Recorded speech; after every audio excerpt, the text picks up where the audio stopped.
룻기 1장 1절에서 5절까지 말씀입니다.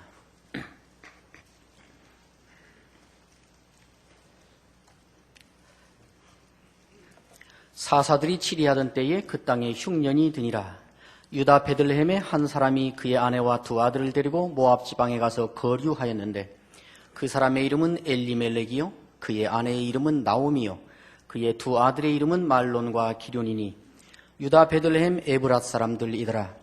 그들이 모압 지방에 들어가서 거기 살더니 나오미의 남편 엘리멜렉이 죽고 나오미와 그의 두 아들이 남았으며 그들은 모압 여자 중에서 그들의 아내를 맞이하였는데 하나의 이름은 오르바요 하나의 이름은 룻이더라. 그들이 거기에 거주한 지 10년쯤에 말론과 기럐 두 사람이 다 죽고 그 여인은 두 아들과 남편의 뒤에 남았더라. 아멘. 룻기는 우리가 잘 아는 대로 한 나라의 역사를 기록한 책도 아니고 인류 역사상 중대한 사건을 말하고 있는 것도 아니고 그냥 한 시대에 살았던 한 가정에서 일어났던 어찌 보면 그저 사소한 개인사에 해당하는 한 가정사를 기록하고 있는 책입니다. 이 룻기는 그 첫 마디를 이렇게 시작하고 있습니다. 사사들이 치리하던 때였다. 사사들이 치리하던 때라 사사시대였다 하는 말을 들으면 우리에게 거의 자동으로 떠오르는 그러한 이미지가 있습니다.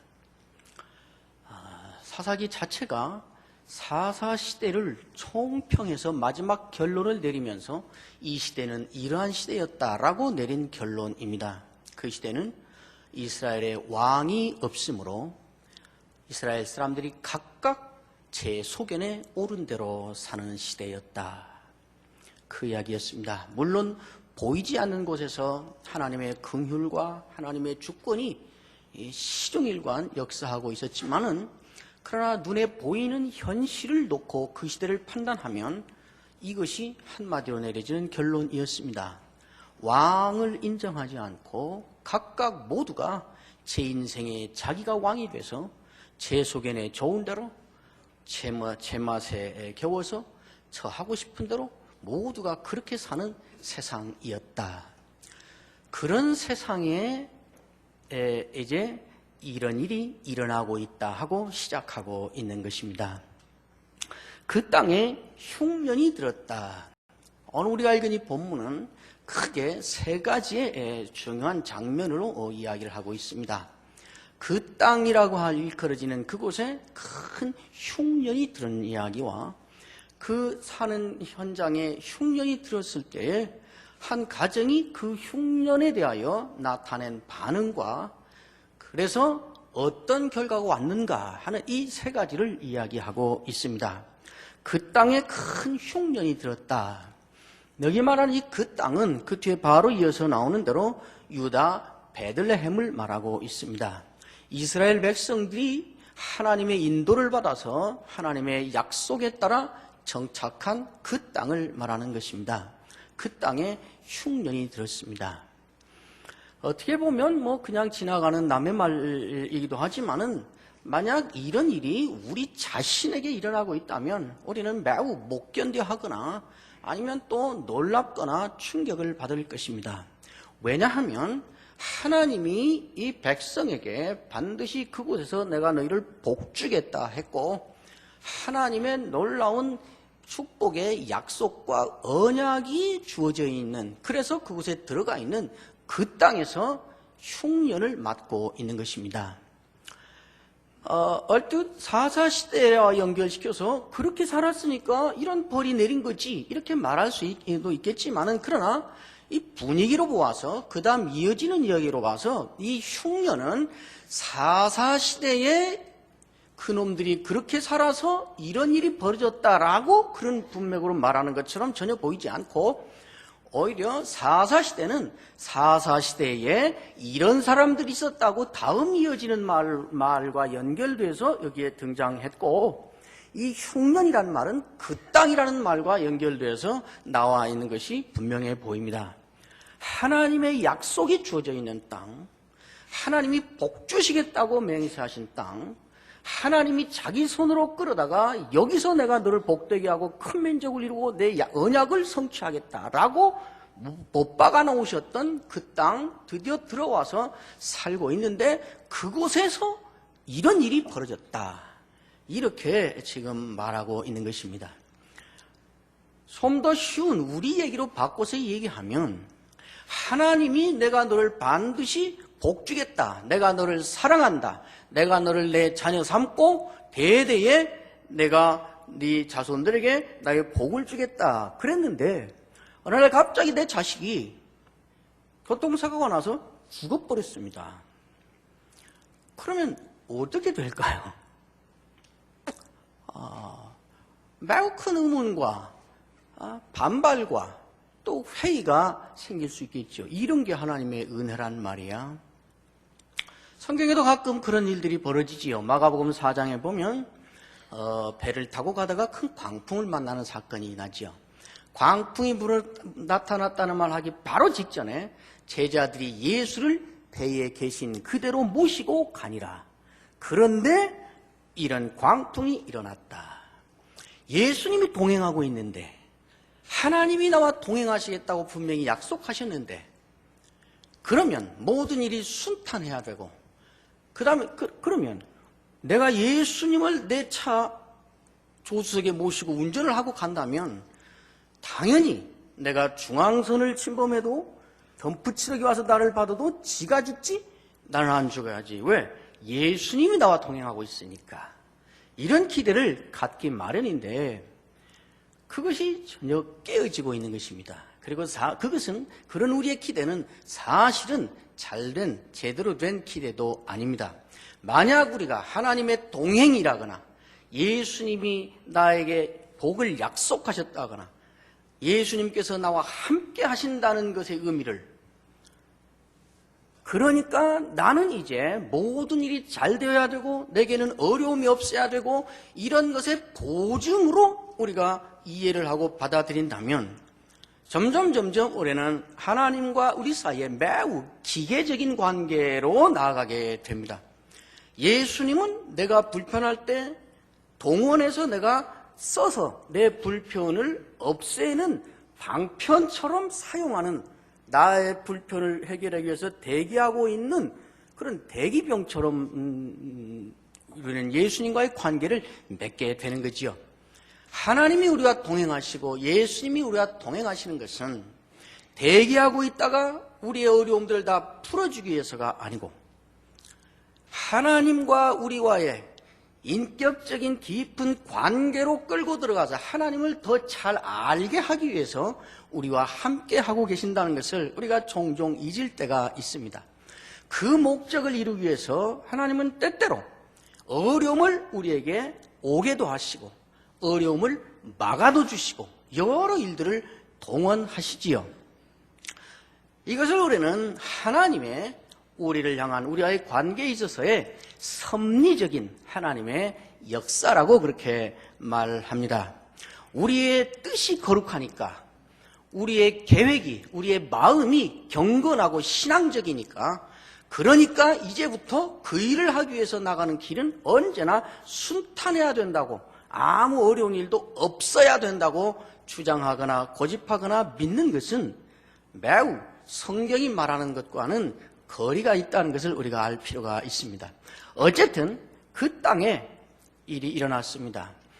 아까도 말씀드렸듯이 그러나 사사시대의 모든 사람들이 이렇게 하나님을 버리고 지가 왕되고 불신앙적으로 반역적으로 사니까 하나님이 벌을 내려서 이 흉년이 오게 한 것 같지는 않습니다.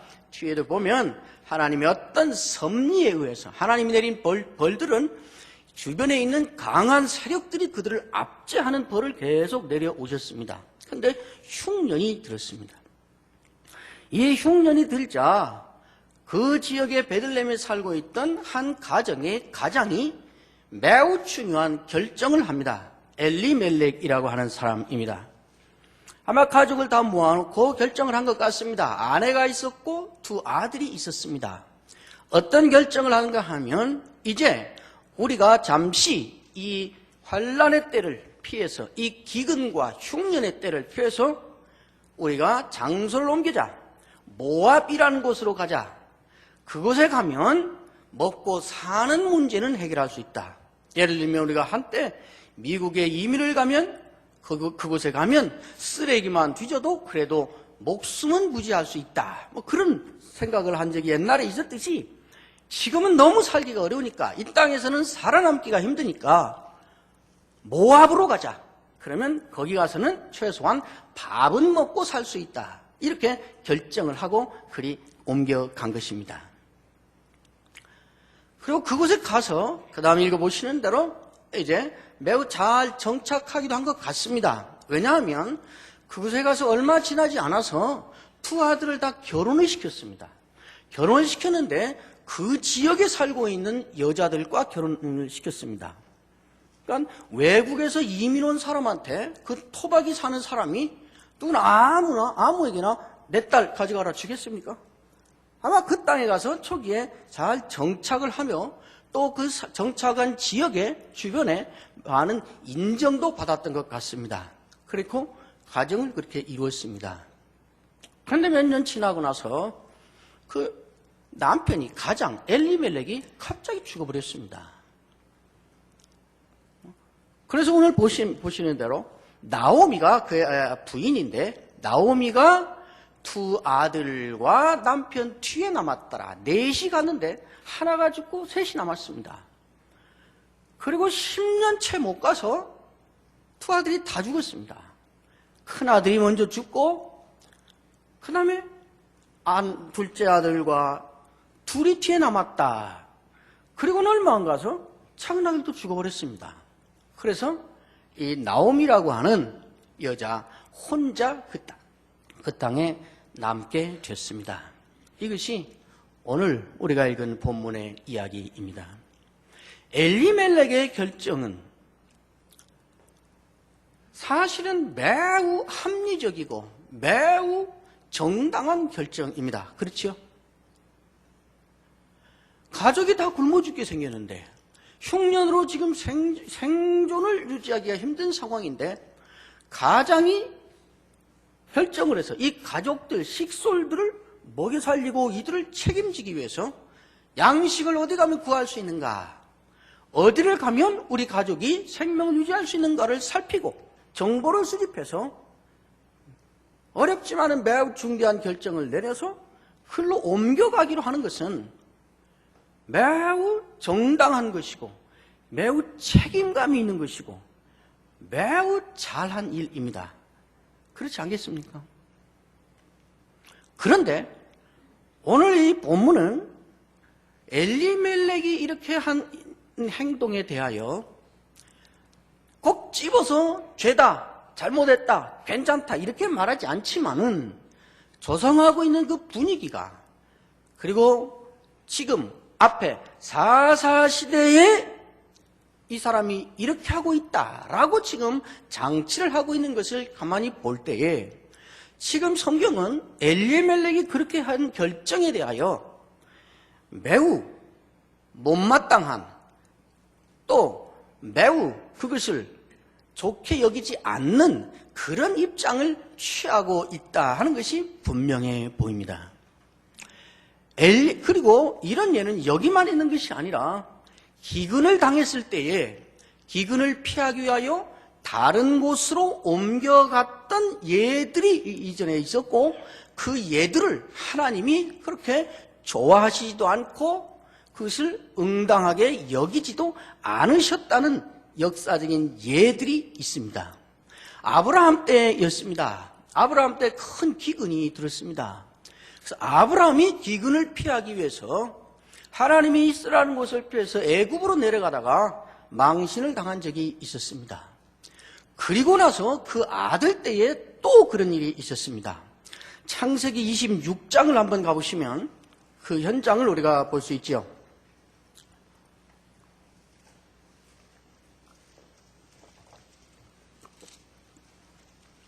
창세기 26장 1절에서 4절까지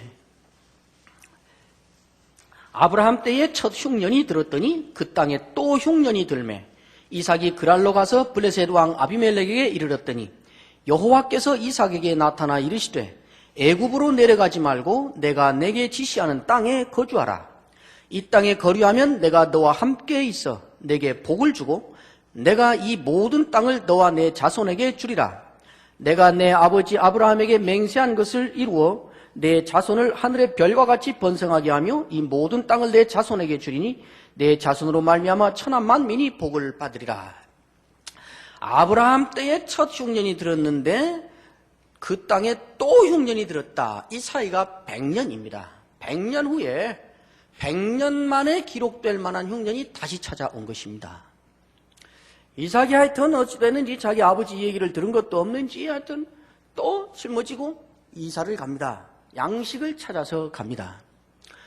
이삭이 이렇게 하는 것은 큰 식소를 거느린 가장으로서 책임자로서 마땅히 할 만한 일이고 매우 잘한 일입니다. 책임감 있는 지도자의 그 리더십의 발현이라고 저는 그렇게 생각합니다.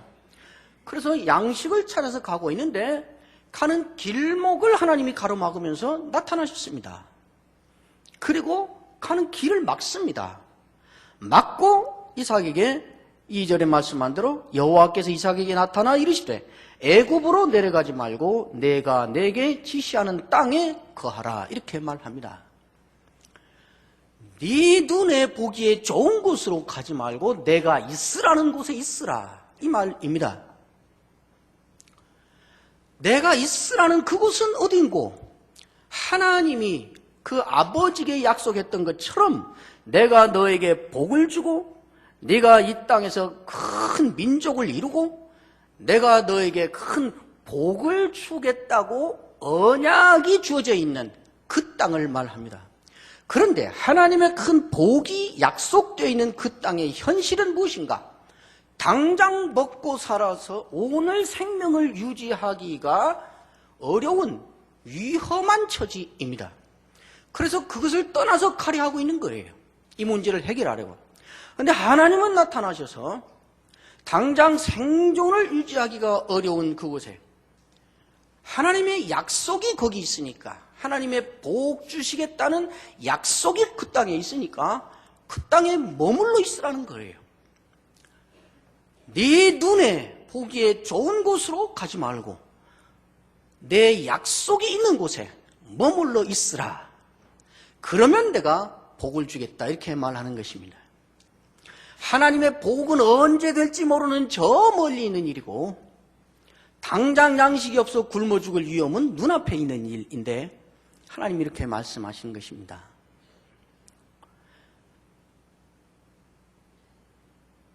하나님이 무엇을 원하시는 걸까요? 하나님이 지금 이삭이 떠나고 있는 이것을 일반 세상 사람들이 보는 것과는 다른 눈으로, 다른 의미로 지금 보고 있고 이삭이 이곳을 약속이 있는 땅을 떠나서 양식을 찾아 떠나고 있는 그 걸음을 하나님은 다른 기준으로 지금 점검하고 있다는 말씀이 되는 것입니다. 그것이 무엇인가? 네가 정말 나를 신뢰한다면 내가 너에게 약속한 것이 반드시 이루어질 거라고 나를 믿는다면 오늘 눈앞에 닥친 어려움을 해결하는 데 급급하지 말고 그 어려움을 걸머지고 혹시 죽게 되면 죽을지라도 하나님이 이 땅에서 복을 주신다 했으니까 지금 흉년이 와서 다 죽게 됐지만은 그러나 결국 복은 이 땅에서 임한다. 하나님은 이 땅에 사는 우리에게 복을 주신다라고 하나님의 언약에 대한 하나님의 약속에 대한 혹은 그런 약속을 하신 하나님의 하나님이심에 대한 신뢰를 네가 지금 내려놓고 있고 그것을 포기하고 있는 것이라는 지적일 것입니다. 지금 롯기에서 엘리멜렉이 그 땅을 버리고 모압으로 가고 있는 것에 대하여서도 우리는 지금 엘리멜렉과 그 가정의 움직임이 이들의 처신과 이러한 행동이 이러한 점에 있어서 문제를 일으키고 있다고 말하도록 본문이 우리에게 요구하고 있는 것입니다. 모두가 봐도 누가 봐도 그것은 정당한 일이고 그것은 오히려 칭찬받아야 될 리더십의 행사이고 그것은 당연한 일이고 책임감 있는 일이지만은 그러나 그리스도인들은 하나님의 백성들은 모든 사람이 모든 세상이 보는 것과는 다른 기준으로 그 하는 일을 점검받아야 될 또 세상 모든 사람들과는 다른 의미에서 의미를 부여해야 될 그런 삶을 요구받고 있다는 그러한 지적일 것입니다. 모압은 더구나 역사적으로 이스라엘과 적대 관계에 있었고 하나님이 이끌고 가시는 이 위대한 역사 이스라엘 백성이 가는 길에 정면으로 이들을 저주함으로 말미암아 신명기에 말씀한 것처럼 이 모압 족속과 결혼하는 것을 절대로 안 된다 이렇게 막지는 않았지만 그러나 모압 족속에서 태어난 사람은 이스라엘의 회중 가운데는 들어올 수 없다라고 막아놓을 만큼 그리고 사사시대 초기에 모압 왕 에글론이 18년 동안을 이스라엘 백성을 다스리면서 억압했던 그런 족속이지요. 그런데 어찌 됐는지 모르지만 한 80km 밖인데 거기에는 흉년이 안 든 거예요. 그래서 이 엘리멜렉이 그리 찾아가기로 결정을 하고 그리 간 것입니다. 오늘 이 말씀은 아마도 우리에게 방금 말씀드린 것처럼 그리스도인들은 외형은 똑같지만은 그러나 그 하고 있는 행동이 그 처신이 어떤 의미를 갖는가 하는 것을 세상 사람들과는 다른 관점에서 의미를 찾아야 되고 다른 차원에서 점검해야 될 차원이 있다는 놀라운 그리고 무서운 지적일 것입니다. 엘리멜렉은 왜 이렇게 했는가? 오늘 본문은 그가 사사시대에 사는 사람이어서 그렇게 했다. 엘리멜렉은 양심의 거리낌을 가지면서 이래서는 안 되는데 떠나면 안 되는데 그러면서 그런 것 같지 않습니다. 자연스럽게 양식이 없는데 다 굶어 죽게 되는데 어떻게 하나? 내가 알아봤더니 모압에는 양식이 있다는데 거기 가면 잡도 얻을 수 있고 거기 가서 살 수 있을 것 같은데 잠시 그리 가자 그러면 그래 그냥 자연스럽게 결정을 해서 간 것이 분명합니다. 그래서 그것을 가리켜 사사시대에 일어난 일이라고 사사시대들이 치리하던 시대에 그렇게 했다고 말하고 있을 것입니다. 사사시대 하면 우리가 처음에 말했듯이 무엇입니까? 무엇이 지극히 자연스럽고 무엇이 지극히 당연하고 무엇이 그 시대의 삶을 지배하고 있는 시대 풍조였습니까? 버뜩 생각해서 그거겠네 하면 그대로 하는 것 그렇게 사는 세상이었습니다. 이것이 무슨 의미를 갖는 것인가? 하나님은 이것을 어떻게 생각하실 건가? 이렇게 해도 하나님의 관점에서 볼 때 괜찮은 것인가? 라는 것을 생각하면서 살지 않는 세상이었다 그 말이지요. 엘리멜렉은 그 시대를 지배하고 있는 시대 풍조에 물들어서 당연히 그 시대의 모든 사람들이 사는 것처럼 당연히 자연스럽게 그렇게 지금 살고 있다고 고발하고 있는 것입니다.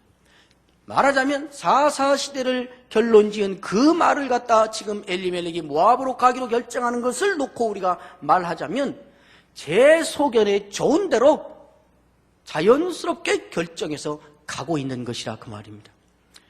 그러나 이 룻기는 초반에 그것이 지금 하나님의 약속이 주어져 있는 땅 잠깐 지금 기근이 들고 흉년이 들어서 살기 어렵지만은 그러나 하나님의 약속이 여기서 주어지고 있다. 하나님은 여기서 우리를 복되게 하실 것이다. 그러므로 흉년이 있을지라도 우리는 이곳에 있어야 된다. 이곳에 남아 있어야 된다. 우리 조상의 역사에도 그런 적이 있었다 하고 신앙의 차원에서 그 현실을 보았어야 될 것입니다. 그런데 그리 떠나가 버린 것입니다. 우리에게 오늘날 우리가 신자이기 때문에 우리가 하나님의 백성이기 때문에 우리가 하나님의 언약을 갖고 사는 사람이기 때문에 우리가 하는 어떤 행동들은 우리가 결정한 어떤 처신들을 세상 모든 사람들이 이 시대 풍조가 이 시대의 모든 사람들이 당연히 그렇게 하는 것이니까 이렇게 하는 것이 맞다라는 차원과는 다른 차원에서 우리가 하는 일들을 점검해야 된다고 말씀하고 있습니다. 오늘날 모든 부모들이 자식을 이렇게 키우니까 그래서 자식을 키우는 그것과는 다른 차원에서 우리의 자식 키우는 것의 의미와 우리의 자식 키우는 것을 점검받아야 된다고 어쩌면 말하고 있는 것인지 모릅니다. 다른 말로 하면 하나님이 우리가 사는 삶의 현장에서 우리가 신자라면, 우리가 하나님의 언약 백성이라고 믿는다면 우리의 삶에서 우리가 결정하는 그 결정들에, 우리가 취한 어떤 처신들에 하나님과의 관계라는 안목으로 그것을 점검하고 있는가? 하나님이 우리의 삶 가운데에서 어느 정도 영향력을 행사하고 있는가? 우리의 결정에, 우리의 처신에, 우리 어떤 판단에 내 소견이 전적으로 작동하고 있는가?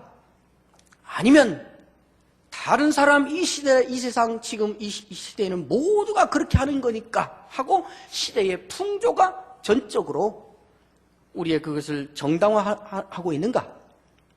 아니면 하나님과의 어떤 관련, 하나님의 약속이 주어져 있다, 하나님의 뜻이 있다, 하나님의 원하시는 바가 있다, 뭐라고 하든지 하여튼 하나님과의 어떤 관련성이라는 눈으로, 그 기준으로 우리를 보고 있는가? 그것을 묻고 있는 것입니다. 요셉을 여러분들이 잘 아실 것입니다.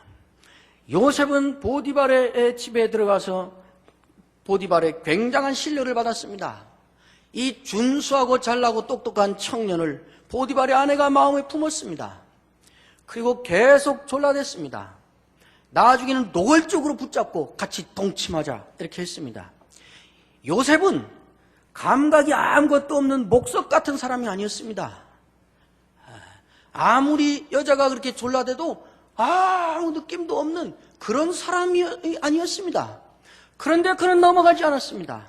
넘어가지 않는 이유를 분명히 두 가지를 대는데, 첫째는 당신의 남편이 나를 어느 정도 신뢰했는데 나는 그 신뢰를 배반할 수 없다 하는 거하고, 더 결정적인 이유는 내가 어찌 이 일을 행하여 여호와께 죄를 지을 수 있겠느냐, 하나님과의 관련성이라는 그 눈으로 자기의 현실을 보고 자기 처신을 결정한 것입니다.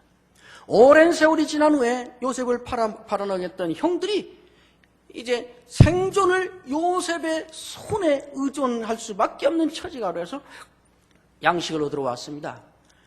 창세기 45장에 가보시면 요셉이 하는 말을 잘 아실 것입니다.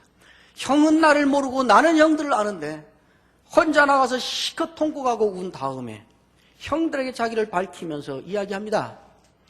얼마든지 원수는 외나무 다리에서 만났고 칼 자루는 내가 잡고 있고 칼 끝은 저들을 향해 있습니다.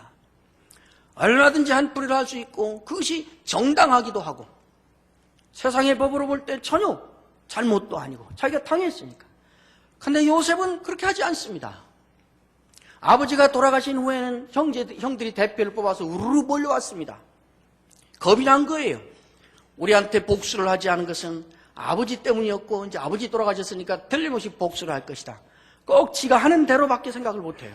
자기들이 그러니까 얘도 그러는 줄 알고 와서 대표를 보내서 사정을 합니다. 아버지께서 유언을 하셨는데요, 형제끼리 화목하며 우애하며 살라 하셨어요. 그러는 거예요. 요셉이 너무 답답해서 웁니다. 그리고 요셉이 말합니다.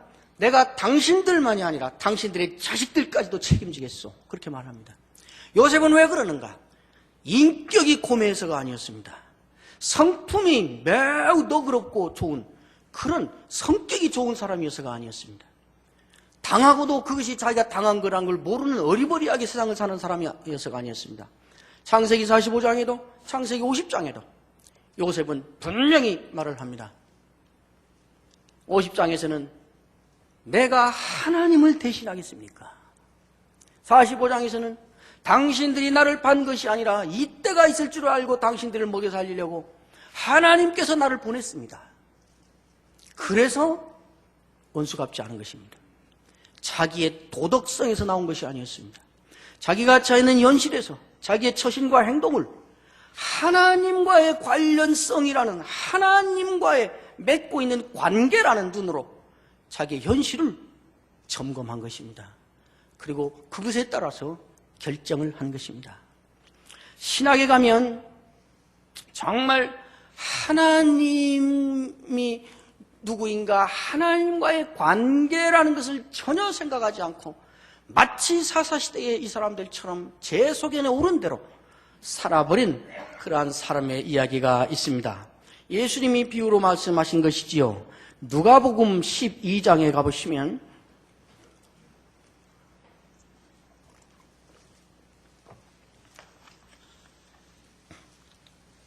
누가복음 12장 16절,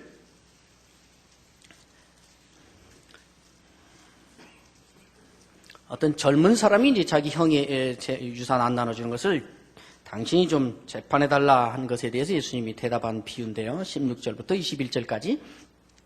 또 비유로 그들에게 말하여 이르시되 한 부자가 그 밭에 소출이 풍성하며 심중에 생각하여 이르되 내가 곡식 쌓아둘 곳이 없으니 어찌할까 하고 또 이르되 내가 이렇게 하리라. 내 곳간을 헐고 더 크게 짓고 내 모든 곡식과 물건을 거기 쌓아두리라. 또 내가 내 영혼에게 이르되 영혼아 열에 쓸 물건을 많이 쌓아두었으니 평안히 쉬고 먹고 마시고 즐거워하자 하리라 하되 하나님은 이르시되 어리석은 자여 오늘 밤에 내 영혼을 도로 찾으리니 그러면 내 준비한 것이 누구의 것이 되겠느냐 하셨으니 자기를 위하여 재물을 쌓아두고 하나님께 대하여 부요치 못한 자가 이와 같으니라. 한 부자가 있었습니다. 백리박만 나가도 다 흉년인데 이 사람에게만 희한하게 풍년이 들었습니다. 쌓아둘 곳이 없게 수확을 거뒀습니다. 그래서 물건도 다 바꿨습니다. 냉장고도 바꾸고 텔레비도 바꾸고 자동차도 바꾸고 다 물건을 거의 물건이라 그랬어요. 문제가 생겼습니다. 놓을 곳이 없게 됐습니다. 곡식을 쌓아놓을 곳이 없습니다. 심히 고민했다. 여러 날 고민했습니다. 그러다가 묘수가 떠올랐습니다. 아, 이렇게 하면 되지. 이 창고를 다 헐어버리고 더 크게 더 많이 지으면 될 거 아닌가. 그 공사판을 벌렸습니다. 다시 다 헐어버리고 다시 크게 짓고 새로 산 물건 넣어놓고 곡식 다 넣어뒀습니다. 그게 다 끝난 다음에 이 사람이 창고를 순방하면서 재고조사를 합니다. 1번 창고, 가득 찼구나, 잘 됐다. 2번 창고, 여기도 가득 찼구나. 15번 창고, 30번 창고, 다 됐구나. 이걸 다 둘러본 다음에 이 사람이 뒷짐을 지고 아주 만족하게 이야기를 합니다. 이제 앞으로 열해 동안 비 한 방울 오지 않아도, 나는 열해 동안 이제 손가락 하나 까딱하지 않아도 걱정이 없다. 그리고 말합니다. 내 영혼아 이제 먹고 마시고 인생을 한번 즐겨보자꾸나. 이렇게 말했습니다. 그것을 하나님이 들으셨습니다. 그리고 보셨습니다. 그리고 하나님이 즉석에서 말씀하셨습니다. 어리석은 자야, 오늘 이 밤에, this very night, 오늘 이 밤에 내가 네 생명을 도로 찾으려니 너 쌓아놓은 저것이 네 것이 되겠느냐. 그것으로 끝나버렸습니다. 그 사람 그날 죽었습니다. 그거 다 누구 것 됐을까요? 남의 것 됐지요. 다음날 아침에 이 사람을 놓고 어리석은 자라 그랬습니다. 무엇이 어리석은가? 제가 곰곰 생각해보니까 이 사람은 최소한 3가지 질문을, 자기 상황에 놓고 3가지 질문을 하지 않은 어리석음입니다. 첫째는 이 많은 부가, 내가 거둔 이것이 어디로부터 온 것인가? 이것이 어디로부터 도대체 온 것인가? 저들은 없는데 왜 나에게는 이렇게 왔는가? 어디로부터 온 것인가? 라는 질문을 한 번만 하였어도 이것은 하늘로부터 온 것이다. 하나님의 섭리와 만날 기회를 가질 수 있었을 것입니다. 두 번째 질문은 이것이 왜 나에게 주어져 있는가? 저 사람들은 없는 내게 있는 이것의 의미가 무엇인가를 한 번만 물었어도 그렇게 복잡한 공사판 벌릴 필요 없었을 것입니다. 자기 있을 만큼 챙기고 나머지는 다 나눠주면 간단히 해결될. 저 사람들 책임지라고 준 거구나. 하나님이 내 인생에 부여하신 의미 있는 사명에 대하여 이 사람은 만날 수 있었을 것입니다. 마지막 3번째 한 가지 질문을 이 사람은 했어야 했는데 하지 않은 어리석음을 가졌습니다. 이 모든 것과 내가 내일 또 일어나서 산다는 것이 무슨 관계가 있는가? 내가 가진 부는 내 인생을 보장하는가? 생명을 저것이 사주는가? 라는 질문을 한 번만 했어도 생명이라고 하는 것은 내가 가진 것과 상관없이 생명을 주관하는 주권자가 따로 있다. 그래서 주권자인 하나님, 하나님의 주권과 만날 수 있었을 것입니다. 하나님의 섭리와 만날 기회를, 하나님이 내 인생을 의미 있도록 주신 사명과 만날 기회를, 하나님이 모든 것을 주관하신다는 하나님의 주권과 만날 기회를 이 사람은 접하지 않았습니다. 그것이 이 사람의 어리석음이었습니다. 그런데 희한하게도 예수님께서는 이 비유의 결론을 자기를 위하여 재물을 쌓아두고 하나님께 대하여 부요하지 못한 자가 이와 같다. 하나님께 대하여 부요하지 못한 자라 결론을 내리고 있고, 이렇게 하나님께 대하여 부요하지 못한 자는 얼마든지 더 있을 수 있다 하는 의미로, 이런 자라면 이런 자와 같다. 그러니까 얼마든지 더 있을 수 있다는 가능성을 가지고 이야기하신 것입니다. 무엇이 결국 궁극적인 본질적인 문제인가? 자기 인생에, 자기가 하는 일에, 자기의 생각에, 자기의 행동과 자기의 처신에 하나님이 끼어들어올 부분이 전혀 없는 것입니다. 하나님께 헌금을 하지 않아서 하나님의 창고가 가난했단 말이 아니고 이 사람이 가난하다는 말입니다.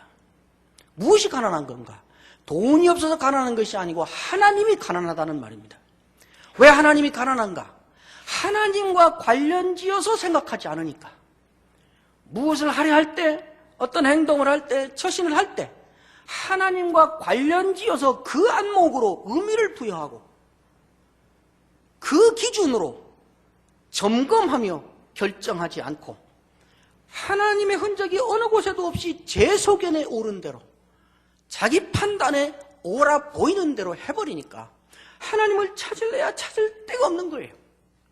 그러니까 하나님이 가난한 사람이에요. 하나님이 가난하다는 게 아니라 이 사람이 하나님이 가난하다 그 말이죠. 하나님이 없는 것이죠. 오늘 이 사건이 우리에게 놀랍게 도전하는 메시지가 바로 이것이라고 저는 생각합니다. 가서 이 사람들이 어떻게 됐는가? 금방 우리가 본 대로입니다. 다 죽어나갔습니다. 이것이 이렇게 했기 때문에 그의 벌을 받아서 다 죽었다, 이렇게 말하기는 쉽지 않습니다. 그러나 어쨌든 가서 죽었습니다. 엘리멜렉도 죽고 아들들도 죽었습니다.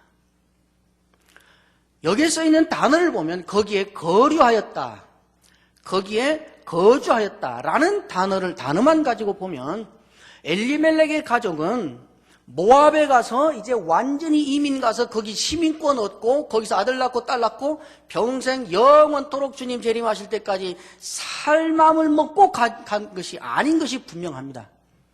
잠깐 살려갔습니다.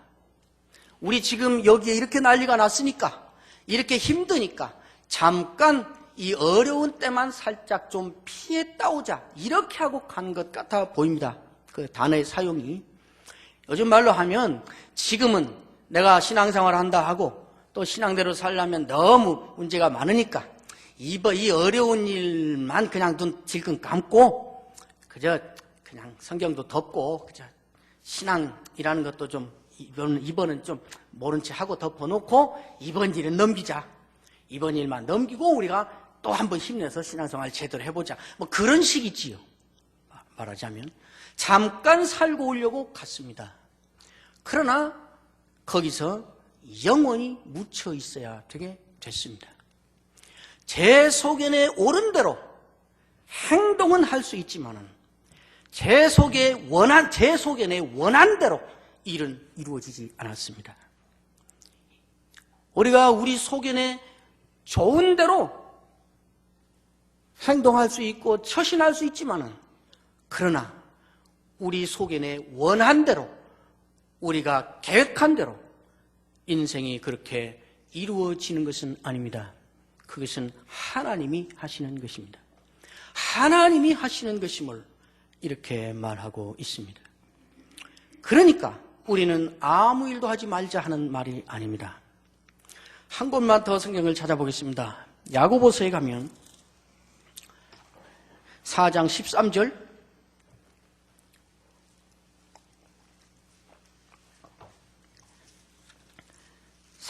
야고보서 4장 13절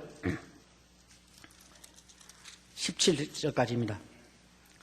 들으라, 너희 중에 말하기를 오늘이나 내일이나 우리가 어떤 도시에 가서 거기서 1년을 머물며 장사하여 이익을 보리라 하는 자들아, 내일 일을 너희가 알지 못하는도다. 너희 생명이 무엇이냐?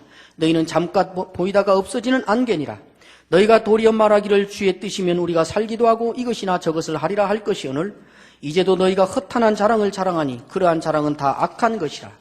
그러므로 사람이 선을 행할 줄 알고도 행하지 아니하면 죄니라.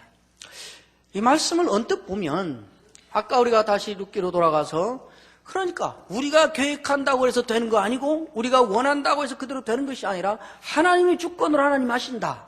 그러니까 계획도 하지 말고 원하지도 말고 그냥 되는 대로 그날 부딪히는 대로 그냥 살아라. 그런 말이 아니라 이 말입니다. 그런데 야고보서 와서 이 말씀을 보면 언뜻 보면 그렇게 보입니다. 내일 나 뭐 해야지, 내일 나 이런 사업에서 이렇게 돈 벌 거야, 이런 계획할 거야, 내일 사업 이렇게 할 거야, 그렇게 하는 사람들을 비웃고 있습니다. 너 내일 어떻게 될지도 모르면서 너는 안개 같은 존재야, 무슨 계획을 세우고 그래? 그렇게 말하는 것처럼 보여요. 그러니까 그냥 되는 대로 살아. 그죠? 다 내려놓고 생각도 말고 그냥 닥치는 대로 살아. 오늘 살았으면 살고, 그죠? 아무렇게나 살고 책임 없이 살고 막 사는 것이 하나님께 맡기고 사는 것처럼 말하는 것처럼 보입니다. 그러나 야고보서의 말씀은 그 말씀이 아닙니다. 15절에 보시면 너희가 도리어 말하기를 주의 뜻이면 우리가 살기도 하고 이것이나 저것을 하리라 할 것이거늘 이제도 너희가 허탄한 자랑을 하니 그러한 자랑은 다 악한 것이라. 그리고 17절 그러므로 사람이 선을 행할 줄 알고도 행하지 아니하면 죄니라. 이렇게 말씀하고 있습니다. 아무것도 하지 말고 하나님이 주권적으로 하시는 거니까 네가 해봤자 필요 없고 하나님이 결국 다 하나님이 원하시는 대로 주권적으로 다 해서 네가 원하는 대로 안 되는 거니까 손 내려놓고 그냥 되는 대로 살아라는 말이 아니고 그러므로 사람이 선을 행할 줄 알고 그것을 행하지 않으면 죄다. 그러니까 선을 행하라는 것입니다. 아무 계획도 세우지 말고 아무 일도 하지 말라는 말이 아니고 선을 행하라는 것입니다. 그러므로 네가 계획 세우고 네가 주장하고 네 소견에 옳은 거 그리고 밀고 가도 그대로 되는 거 아니고 너는 어찌 될지 모르고 하나님이 하시는 거니까 너는 선한 일을 하라는 것입니다. 그 안 하는 것을 손해라고 말하지 않고 죄라고 말하고 있습니다. 여기서 말하는 이 선한 일이라고 하는 것은 무엇인가? 그것이 15절입니다. 주의 뜻이 무엇인가? 주의 뜻이 무엇인가를 고민해서 그 일을 하는 것으로 살라는 것입니다. 그러니까 열심히 살라는 것입니다. 열심히 사는데 네 소견에 좋은 것, 네 소견에 원하는 것이 아니라 하나님의 뜻이 무엇인가를 고민하고 파악하고 따져서 그것을 행하는, 그 선을 행하는 그 삶을 열심히 살라고 말씀하고 있는 것입니다. 마지막으로 한 절만 우리가 한번 보고 말씀을 마치겠습니다. 고린도전서 15장 58절입니다.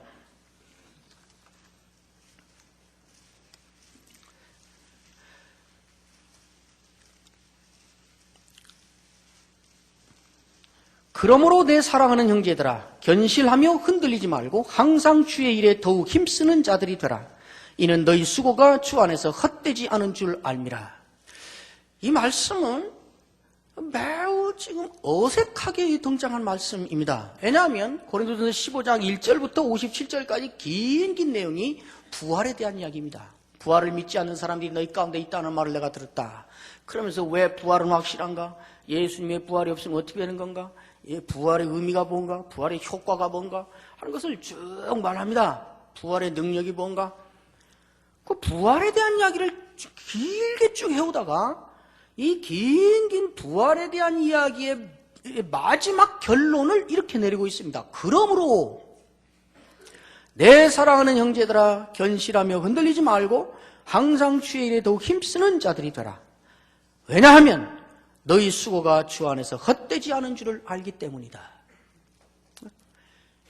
열심히 살라는 것입니다. 흔들리지 말고. 부활할 것이니까, 부활할 것을 알고 있는, 부활의 언약을 받고 있고 부활의 약속을 받고 있고 부활의 사건을 보장받고 있는 사람으로서 오늘 네가 사는 삶의 현장을 보고 그 사람으로서 힘을 다하여 열심히 살라고 말하는 것입니다. 이것이 바로 종말론적인 삶이라고 하는 것입니다. 오늘 우리의 삶을 하나님이 우리를 다 부활시킨다. 내가 부활한다. 예수님이 다시 오심으로 모두가 부활하고 이 역사가 끝난 날이 있다.